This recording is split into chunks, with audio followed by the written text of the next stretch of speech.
अस्सलाम नाज़रीन, आज सलमान ने लाइट बदली है क्योंकि सलमान चाहता है कि इस ईद पे ईदी दी जाए। ये कंपनी कभी भी ईदी नहीं देगी, मैं बताना चाहता हूँ आपको। बहरहाल आज की जो हम स्टोरी कर रहे हैं वो ना तो मज़ाहिया है, ना ही उसको आपने लाइट लेना है। वो एक ऐसी ग्रुप के बारे में, ऐसी लोगों के बारे में जो सबसे कमज़ोर होते हैं आपके माशरे में। उनके पास कोई जगह नहीं होती आवाज़ उठाने की।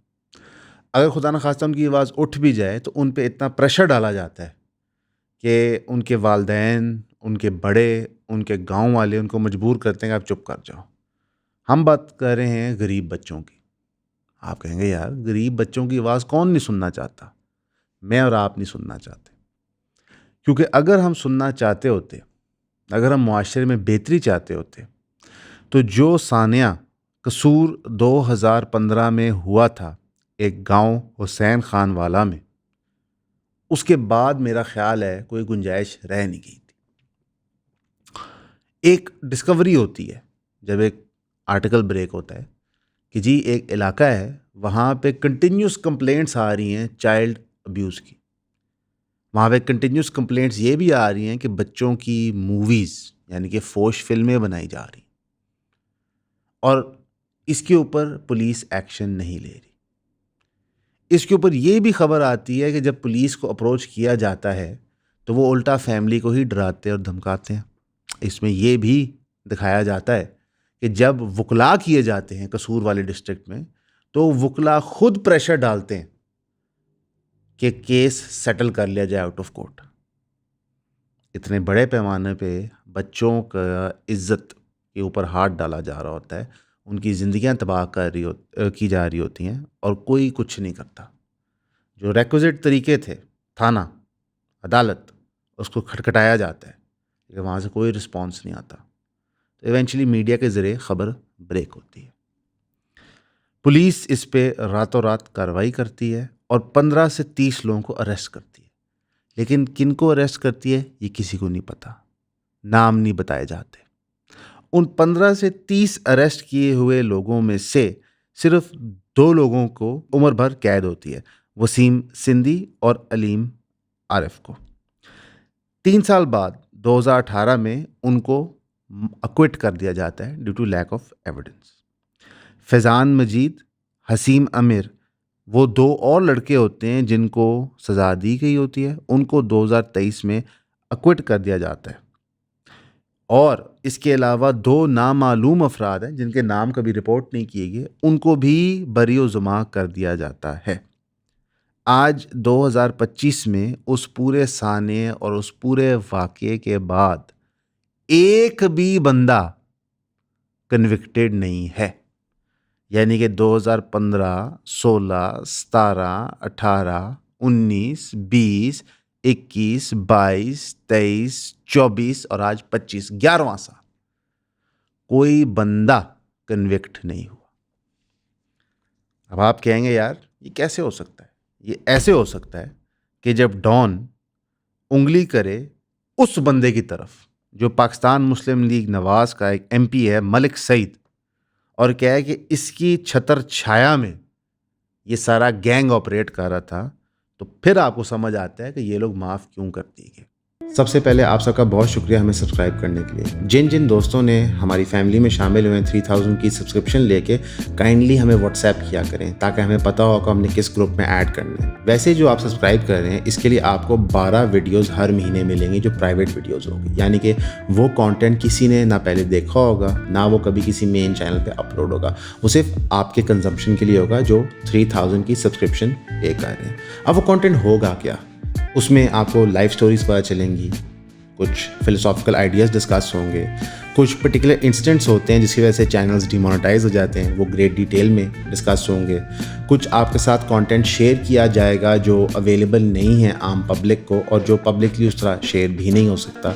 मोस्टली चीज़ें एजुकेशन रिलेटेड होंगी, हर चीज़ का कोई लेसन होगा पीछे, लेकिन ज़्यादा से ज़्यादा इसको आप सब्सक्राइब करें ताकि आप हमारे काम को सपोर्ट कर सकें। तो प्लीज़ हमें सब्सक्राइब करें, 3000 रुपीज़ भेजें, व्हाट्सएप करें और ईऑन फैमिली का हिस्सा बनें। Thank you.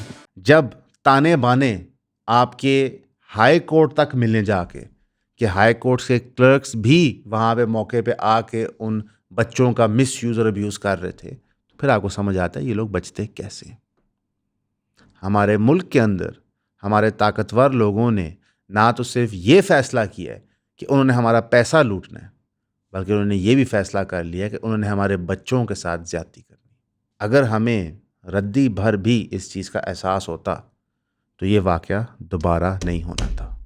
इन लोगों को पाए तकमील तक हम पहुँचा चुके होते, लेकिन ऐसा कुछ भी नहीं हुआ। अब बहुत ही दुखती हुई चीज़ की तरफ हम जाएंगे कि ये जुर्म था क्या। मैं कोशिश करूँगा कि जिस तरह मैं इसको बयान कर सकूँ, एक कम से कम तकलीफ़ दिए हुए बयान कर सकूँ, बिकॉज़ हम सब का रोज़ा भी है, रमज़ान भी है, बहुत सारे आपके सुनने वालों के बच्चे भी हैं, मेरे बच्चे भी हैं, तो प्लीज़ घबराइएगा ना और तहम्मुल से सुनिएगा। 280 बच्चे जिनकी उम्र 6 साल से शुरू होती है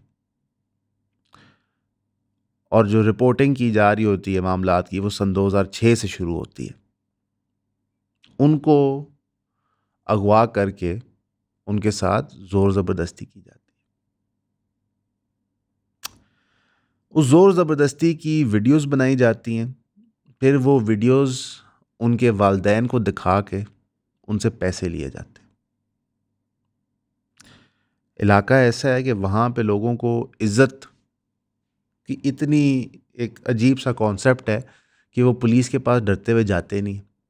फिर अगर उनको अपने बच्चों को पुलिस के पास लेके भी जाना हो और वो सारा एपिसोड रिपीट करवाना हो, तो बच्चे की मेंटल हेल्थ और इफ़ेक्ट होती है, पेरेंट्स की मेंटल हेल्थ और इफ़ेक्ट होती है। निज़ाम हमारा बहुत घटिया है ना। फिर अगर आप कहें कि उनका एक्सेस टू थाना उस तरह एग्जिस्ट नहीं करता, बल्कि अक्सर पिंड देहातों में थाना कचहरी चौधरी के घर में ही हो रही होती है। ये वही चौधरी है जो इन्वॉल्व्ड है इस जुल्म के प्रोसेस में।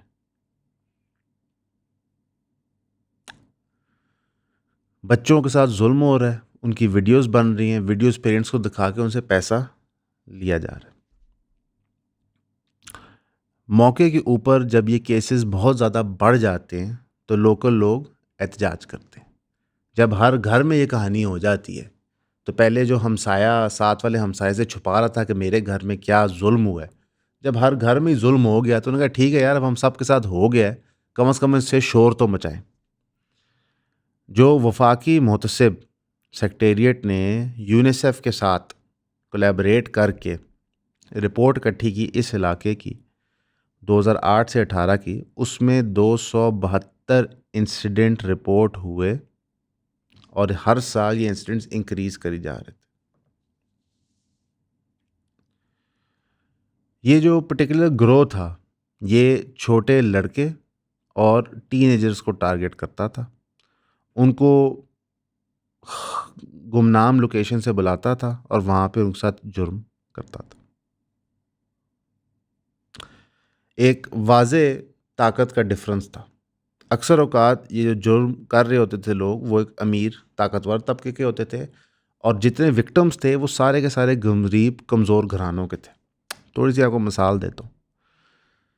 सेशन कोर्ट के क्लर्क थे शामिल, Lahore record clerk Lahore high court शामिल था, stenographer drug regulatory authority Pakistan शामिल था, सब इंस्पेक्टर शामिल थे, लाइनमैन बापडा शामिल थे।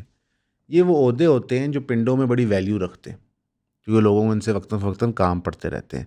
तो ये जो बात करते हैं वो पिंड वालों के लिए बहुत सीरियस होती है और इनका बड़ा रोब दबदबा होता है इलाके पे। मैं और आप तो शायद बापडा के लाइनमैन को कुछ ना समझें, लेकिन गाँव और देहातों में बड़ी उसकी वैल्यू होती है।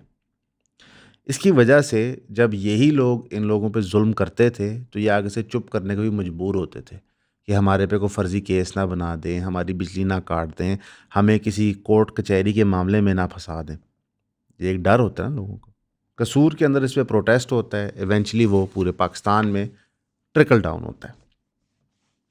एक पब्लिक प्रेशर क्रिएट हो गया, पंजाब गवर्नमेंट एक जुडिशल इंक्वायरी करती है, लाहौर हाई कोर्ट नोटिस लेता है, कुछ परपेट्रेटर्स को अरेस्ट करके मुख्तलिफ कन्विक्शंस दी जाती है, लेकिन हमने आपको पहले ही बता दिया कि ये सारे के सारे एंड में छूट जाते हैं। इस जुडिशल प्रोसेस में कुछ मेजर प्रॉब्लम्स नज़र आती हैं हमारे लीगल सिस्टम की। पुलिस रिकॉर्ड के मुताबिक 29.8 रजिस्टर्ड केसेस सिर्फ कंक्लूड होते हैं।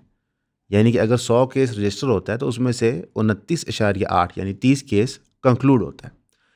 उस 30 केस में से जो कंक्लूड होता है उसमें से 27.2 माफ़ी होती है, 2.6% कन्विक्शन होती है, और बाकी सारे के सारे जो केसेस होते हैं वो आउट ऑफ कोर्ट सेटल हो जाते हैं। इस नंबर के अलावा जो मेजॉरिटी नंबर था वो सारे के सारे पेंडिंग और अंडर ट्रायल रहते हैं। और उसके अंदर प्रॉब्लम्स क्या आती हैं? Non appearance of witness, lack of legal aid for victims, intimidation of family by influential figures. कुछ देर पहले हमने आपको नेस्ले के मुलाजिम की कहानी बताई थी जो लाहौर हाई कोर्ट के सामने अपने आप को आग लगा के जला देता है। जस्टिस डिले की वजह से वो अपनी जान लेता है। कसूर के अंदर 270 प्लस बच्चों के साथ ये जुल्म होता है, उनकी ख़ानदान के साथ ये जुल्म होता है, उनकी ज़िंदगियां तबाह कर दी जाती हैं। कोई भी बंदा कन्विक्ट होके आज जेल में सड़ नहीं रहा या इसको सज़ाए मौत नहीं हुई, कोई चक्कर नहीं, उससे अपनी ज़िंदगियाँ ऑपरेट कर रहे हैं। वो MPA वहीं पे ऑपरेट कर रहा है। जब आप जस्टिस को डिले करेंगे, जस्टिस को डिनाई करेंगे, तो रिज़ल्ट ये आएगा कि हर कोई इस मुल्क में ताकतवर बनना चाहेगा ताकि वो या बदला ले सके या जुल्म कर सके। हमने इस वक्त अपने नौजवानों को कहा है कि आपके पास पाकिस्तान में तरक्की करने के लिए एक ही तरीका है, जुर्म करें, करप्शन करें, सियासत में आएँ, 2 नंबर का धंधा करें। तो हमारा हर एक बच्चा आज क्या सोचता है? गैंगस्टर बनो। और वो डर के तहत ये सोचता है कि मेरे साथ जुल्म ना हो जाए, मेरे साथ ज़्यादती ना हो जाए। और अगर मेरे साथ जुल्म और ज़्यादती हो जाए तो ना पुलिस मेरे साथ है, ना अदालत मेरे साथ है, ना कोई सियासतदान मेरे साथ है, ना ही कोई मीडिया चैनल मेरे साथ है। एक हद तक है। मीडिया उस चीज़ को रिपोर्ट करेगा, उस चीज़ पे ढंढोरा पीटेगा जो उस वक्त पॉपुलर है, मुश्किल चीज़ों पे नहीं करेगा। तभी तो नेस्ले वाली स्टोरी कवर नहीं हुई। तभी आज 11 साल बाद जब वहाँ के विक्टिम्स को जस्टिस नहीं मिली तो कोई उनके लिए शोर नहीं उठाता, और जो लोग उनके लिए शोर उठाते थे उनको गायब कर दिया जाता है। इस कसूर वाले केस में ये जो गैंग था, इसके कनेक्शन और ताना बाना बताए जाते थे इंटेलिजेंस ऑर्गेनाइजेशंस के साथ भी। हमारे ही मुल्क में इस्लामिक रिपब्लिक ऑफ पाकिस्तान के अंदर एक इतनी घटिया हरकत एक गैंग कर रहा था। एक होता है वन ऑफ इंसिडेंट, उसकी फिर भी सज़ा थोड़ी डिफरेंट होती है। एक होता है गैंग ऑर्गेनाइज तरीके से चीज़ कर रहा था और हमें ये भी नहीं पता गैंग मेंबर्स कौन थे, उनकी कन्विक्शंस नहीं हो सकी। पाकिस्तान का सबसे बड़ा इशू क्या है? करप्शन नहीं है, इमरान खान नहीं है इशू सबसे बड़ा, नवाज शरीफ नहीं है सबसे बड़ा इशू।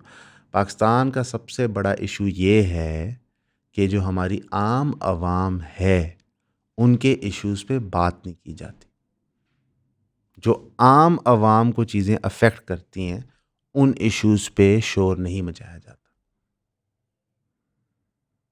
25 करोड़ लोग हैं इस मुल्क में, अशराफिया आप लगा लें और अशराफिया के करीब लोग 50 लाख, 24.5 करोड़ लोगों की आवाज़ ना मीडिया बनना चाहता है ना सियासतदान बनना चाहते। तो फिर जुर्म इंक्रीज़ करेगा मुल्क में, फिर ज़्यादती इंक्रीज़ करेगी। और मैं एक बड़ी अजीब सी बात आपको करूँगा, फिर फैमिली वीलॉगर्स भी इंक्रीज़ करेंगे और मैं उन बच्चों के साथ हूँ कि बिल्कुल आप ये काम करें, क्योंकि हम एक ऐसे मुल्क में रह रहे हैं जहाँ पे आप ताकतवर ना हो, मशहूर ना हो, तो आपका माल और आपकी इज़्ज़त महफूज नहीं। आप एक सेकंड के लिए सोचें कि ये चीज़, ये वक़ूआ आपके घर के अंदर हुआ हो। हम में से कितने हैं जो ये कहेंगे जी हम अगले को कत्ल करके ही सब्र करेंगे, उसका खून पी के सब्र करेंगे। तो उन गरीब माँ बाप का क्या जिनके पास वसाइल नहीं थे। मैं चाहूँगा कि आप सब दुआ मांगें अल्लाह से उन बच्चों के लिए, उनके वालिदैन के लिए जिन पे ये जुल्म था। पूरे पाकिस्तान में जहाँ जहाँ ये जुल्म होता है, और आप हाथ उठा के अल्लाह की लानत भेजें उन लोगों पे जिन्होंने ये काम किया, जिन्होंने इनको प्रोटेक्ट किया, उन अदालतों पे जिन्होंने इनको कन्विक्ट नहीं किया, उन पुलिस वालों ने जिन्होंने एविडेंस करेक्टली इकट्ठे नहीं किया, उन मीडिया चैनल्स पे जो आज उनकी ढाल बन के उनको प्रोटेक्ट नहीं करे, क्योंकि अब काम दुआ से आगे चला गया है। अब शायद हमें लानत भेजनी पड़ेगी लोगों के ऊपर ताकि शायद वो को सिराते मुस्तकीम पे आए। दिल नहीं था ये स्टोरी रमज़ान में करने के लिए, लेकिन जब जब ये मैं कागज़ अपने टेबल पे पढ़ता था, ये कई दिनों से तैयार है, पढ़ता था तो हर दफ़ा मेरे अंदर वो डर बढ़ता था कि ये वाक़या किसी के साथ हुआ है। मेरे छोटे बच्चे हैं, सलमान के भी बच्चे हैं। बच्चे होने से पहले आप डिफरेंटली देखते हो चीज़ को। फिर जब आपकी छोटी बेटी या बेटा होता है, आपसे प्यार लाड करते हो, साथ खेल रहे होते हो, फिर आप ये पढ़ते हो, इस पर रिसर्च करते हो, आप मर जाते हो अंदर से। तो रमज़ान वो महीना है जहाँ पे आप ज़कात देते हैं, लोगों की मदद करते हैं।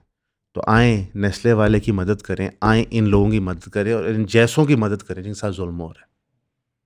क्योंकि इनकी मदद यानी कि हमारी आम शहरी की मदद कोई नहीं करता, उसको खुद ही करनी पड़ती है। जो लोग सियासी पार्टियों को सपोर्ट करते हैं, जब उन पे मुश्किल वक्त आता है, वो जेल जाते हैं, डंडे खाते हैं, अस्पतालों में जाते हैं, तब भी वो अपनी मदद खुद ही कर रहे होते हैं। तो अल्लाह ने हमें इस दुनिया में भेजा है अपनी आखिरत संवारने के लिए। हम दुनिया के मामलात में इतने गुनाह कमिट कर देते हैं दुनिया की चीज़ें हासिल करने के लिए, हम भूल जाते हैं कि हमने फौत होना है। हमारे लिए दुआ करते रहें, हम लोग आपके लिए दुआ करते रहेंगे। हमेशा की तरह आपका सुनने का शुक्रिया।